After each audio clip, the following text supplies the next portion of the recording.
ಆತ್ಮೀಯ H16 news ಅರ್ಥಾತ್ ಹೇ ಸೀತಾರಾಮಗೆ ಸ್ವಾಗತ. ನಾನು ನಿಮ್ಮವ MI ಅಥವಾ ಮಲ್ಲಪ್ಪ ಜೋತಾವಾರ್. ಆದ್ಮೇಲೆ ಈಗ ತಾವು ದಿನ ಸುದ್ದಿಗಳನ್ನ ಅದರ ಜೊತೆಗೆ ವಿಶೇಷತೆಗಳನ್ನ ನೋಡ್ತಾ ಹೋಗಿ ವಿಶೇಷ ಈ ಮೊದಲನೇ ಸುದ್ದಿಯನ್ನು ನೋಡಿ.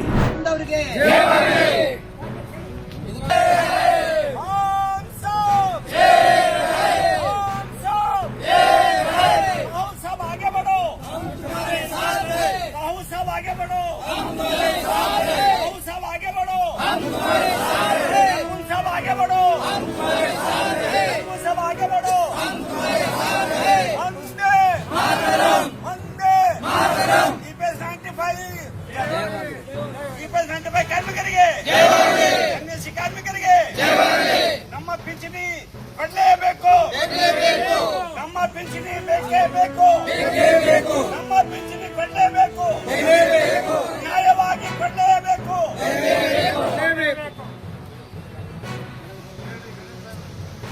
ರಾಷ್ಟ್ರೀಯ ಸಂಘರ್ಷ ಸಮಿತಿಗೆ, ರಾಷ್ಟ್ರೀಯ ಸಂಘರ್ಷ ಸಮಿತಿಗೆ, ರಾಷ್ಟ್ರೀಯ ಸಂಘರ್ಷ ಸಮಿತಿಗೆ, ಪಿಂಚಣಿದಾರರಿಗೆ ಈಗ ನಮ್ಮ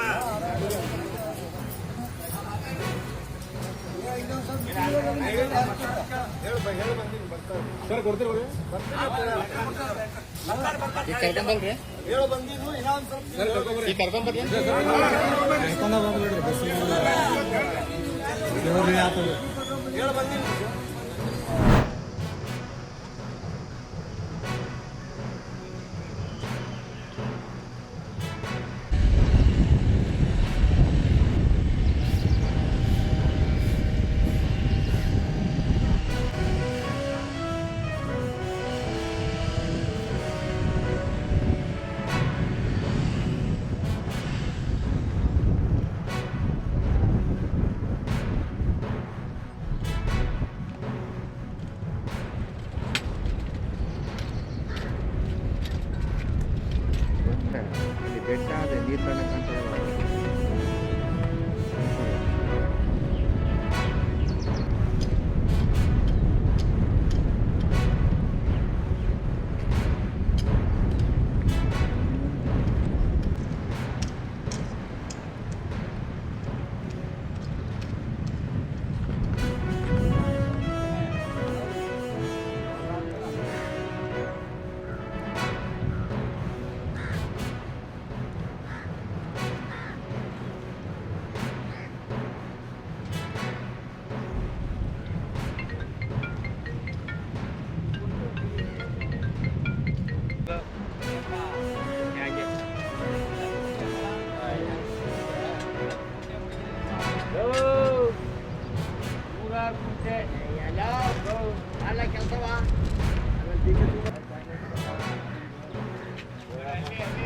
ಪರಿಷ್ಕರಣೆ ಎಲೆಕ್ಷನ್ ಕಮಿಷನ್ ಕಡೆಯಿಂದ ಕರ್ನಾಟಕ ರಾಜ್ಯಕ್ಕೆ ಸಂಬಂಧಪಟ್ಟಂತೆ ಮುಂದಿನ ತಿಂಗಳು ಪ್ರಾರಂಭ ಆಗ್ತಾ ಇದೆ.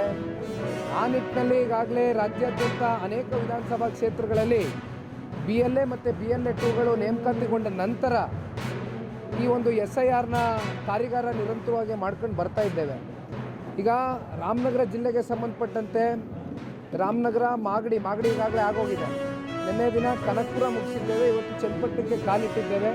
ಹಾಗಾಗಿ ಈ ಒಂದು ಕಾರ್ಯಾಗಾರದ ಮೂಲಕ ಯಾವ ಒಂದು ಮತದಾರರ ಪರಿಷ್ಕರಣೆ ಆಗ್ತಾ ಇದೆ, ಇದು ಎಷ್ಟು ಮಹತ್ವವಾದಂಥ ಒಂದು ವಿಚಾರ. ಮುಂದಿನ ಯಾವುದೇ ಚುನಾವಣೆಗಳಿರಲಿ, ಅದು ಜಸ್ಟ್ ನಾಟ್ MLA MP ಚುನಾವಣೆ ಅಂತಕ್ಕಂಥದ್ದಲ್ಲ, ಜಿಲ್ಲಾ ಪಂಚಾಯತಿ ತಾಲೂಕು ಪಂಚಾಯತಿ ಚುನಾವಣೆಗಳಿಂದ ಹಿಡಿದು ಮತದಾರರ ಪರಿಷ್ಕರಣೆ ಆಗ್ತಾ ಇರ್ತಕ್ಕಂಥದ್ದು ಹಿಂದೆ 2002ರಲ್ಲಾಗಿತ್ತು. ಸರಿಸುಮಾರು 23 ವರ್ಷ ಆಗಿದೆ. 23 ವರ್ಷದ ನಂತರ ಆಗ್ತಾ ಇರ್ತಕ್ಕಂಥದ್ದು. ಇದನ್ನು ಭಾಳ ಗಂಭೀರವಾಗಿ ಪರಿಗಣನೆಗೆ ತಗೊಂಡು ಇದರಲ್ಲೆಲ್ಲರೂ ಕೂಡ ಭಾಗಿಯಾಗಬೇಕು ಅಂತಕ್ಕಂಥ ಅರಿವು ಮೂಡಿಸ್ತಕ್ಕಂಥ ಒಂದು ಪ್ರೋಗ್ರಾಮ್ನ ಇವತ್ತು ಕಂಡಕ್ಟ್ ಮಾಡ್ತಾ ಇದ್ದೀವಿ.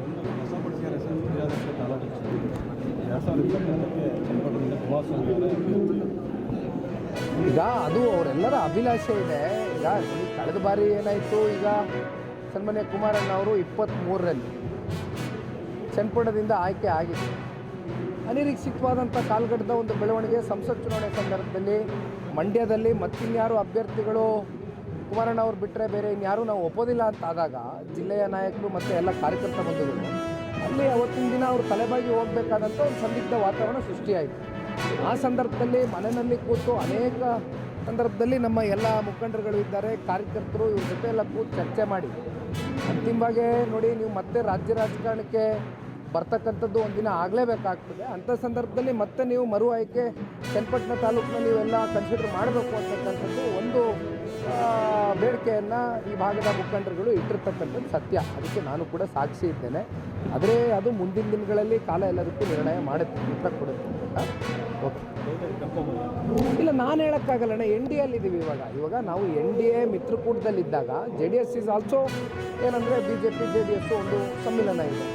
ಹಾಗಿದ್ದಾಗ ಯಾವ್ಯಾವ ಕ್ಷೇತ್ರಗಳು JDSಗೆ ಬಿಟ್ಕೊಡ್ತಾರೆ ಮತ್ತು JDSನಿಂದ ಕಂಟೆಸ್ಟ್ ಯಾರ್ಯಾರು ಯಾವ್ಯಾವ ಕ್ಷೇತ್ರದಿಂದ ಆಗಬೇಕು ಅಂತಕ್ಕಂಥದ್ದು 2028ರ ಒಂದು ಗಡಿಯಲ್ಲಿ ಎಲ್ಲವೂ ಕೂಡ ಇತ್ಯರ್ಥ ಆಗ್ತದೆ.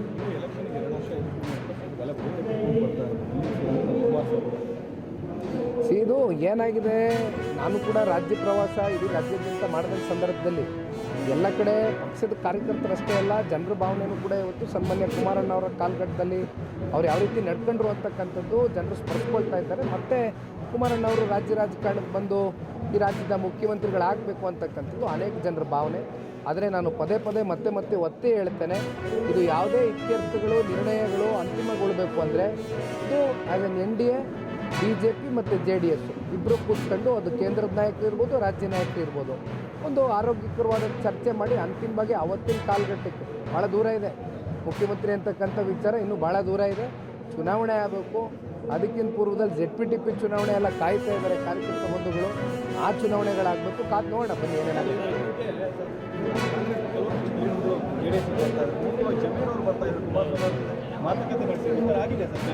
ನನಗೆ ಗೊತ್ತಿಲ್ಲಪ್ಪ, ಇದು ಯಾವುದೋ ಹೊಸ ವಿಚಾರ. ನಿನ್ನೆ ನಾನು ಮಾಧ್ಯಮದಲ್ಲಿ ನೋಡಿದೆ, ನಿಮ್ಮ ಮೂಲಕನೇ ತಿಳ್ಕೊಂಡೆ ಈ ವಿಚಾರ.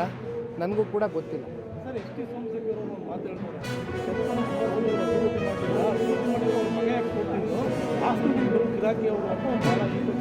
ಸೊ ಅವ್ರ ಬಗ್ಗೆ ನಾನು ಯಾಕೆ ಗುರು ಉತ್ತರ ಕೊಡಲಿ?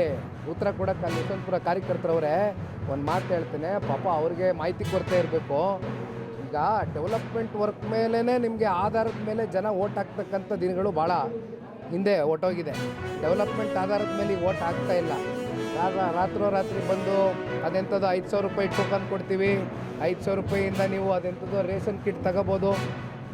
ಈ ಕಾಲದಲ್ಲಿ ಬಂದು ನಿಂತ್ಕೊಂಡಿದ್ದೀವಿ. ಇವತ್ತು ಡೆವಲಪ್ಮೆಂಟ್ ವರ್ಕ್ನ ಆಧಾರದ ಮೇಲೆ ಜನ ಓಟ್ ಹಾಕ್ತಕ್ಕಂಥದ್ದು ಎಲ್ಲರೂ ನಾನು ಹೇಳ್ತಾ ಇಲ್ಲ, ಒಂದು ವರ್ಗದ ಜನ ಎಲ್ಲೋ ಒಂದು ಕಡೆ ಆ ಮುಗ್ಧರಲ್ಲಿ ದಾರಿ ತಪ್ಪಿಸಿ ಓಟ್ ಹಾಕ್ತಕ್ಕಂಥ ಒಂದು ಸಂಗತಿ ನೋಡ್ತಾ ಇದ್ದೇವೆ. ಹಾಗಾಗಿ ಈ ಮಹಾನ್ ಭಾವನ ಹತ್ರ ನಾವು ಇಳಿಸ್ಕೊಳ್ಬೇಕಾಗಿರ್ತಕ್ಕಂಥದ್ದೇನಿಲ್ಲ. 7 ವರ್ಷ ಸನ್ಮಾನ್ಯ ಕುಮಾರಣ್ಣ ಅವರು ಕ್ಷೇತ್ರದಲ್ಲಿ ಏನು ಶಾಸಕರಾಗಿದ್ದರು, ಪ್ರತಿನಿಧಿಸಿದ್ರು. ಆ 7 ವರ್ಷದಲ್ಲಿ 1,200 ಕೋಟಿ ರೂಪಾಯಿ ಬೇಕಾದ್ರೆ ಪಟ್ಟಿ ಅವ್ರಿಗೇನಾದ್ರು ಮಾಹಿತಿ ಕೊರತೆ ಇದ್ದರೆ ಅವ್ರ ಮನೆಗೆ ಬೇಕಾದರೆ ನಾನು ಪೋಸ್ಟ್ ಕಳಿಸ್ಕೊಡ್ತೀನಿ, ನೋಡಿ ನೋಡೋಣ ಬನ್ನಿ ಏನೇನಾಗುತ್ತೆ ನೋಡೋಣ. ರಾಜಕಾರಣ ಹೃದಯಾಘಾತ ತುಂಬ ಜಾಸ್ತಿ ಆಗ್ತಾ ಇದೆ.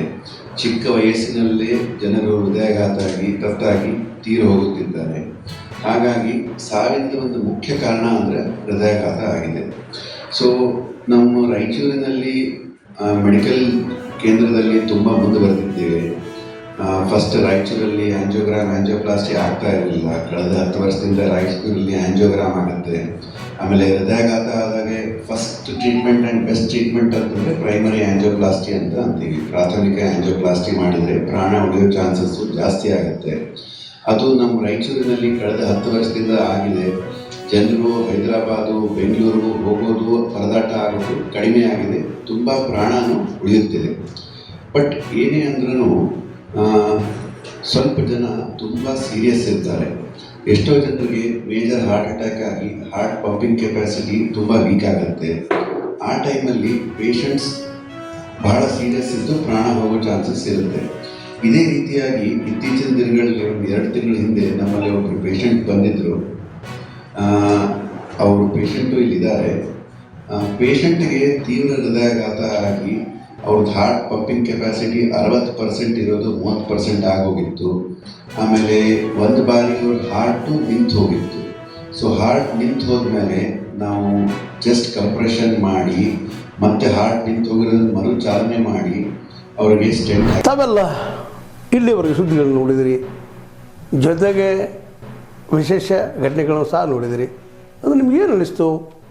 ನಿಮಗೆ ಲೈಕ್ ಮಾಡಿರಿ, ಶೇರ್ ಮಾಡಿರಿ, ಕಾಮೆಂಟ್ ಮಾಡಿರಿ, ಜೊತೆಗೆ ಸಬ್ಸ್ಕ್ರೈಬ್ ನಿಲ್ಲಿಸ್ಬೇಡ್ರಿ. H16 ನ್ಯೂಸ್ ಅರ್ಥಾತ್ ಸಿದ್ದರಾಮಯ್ಯ ಸತ್ಯದ ಕೈಗನ್ನಡಿ ವಂದನೆಗಳು.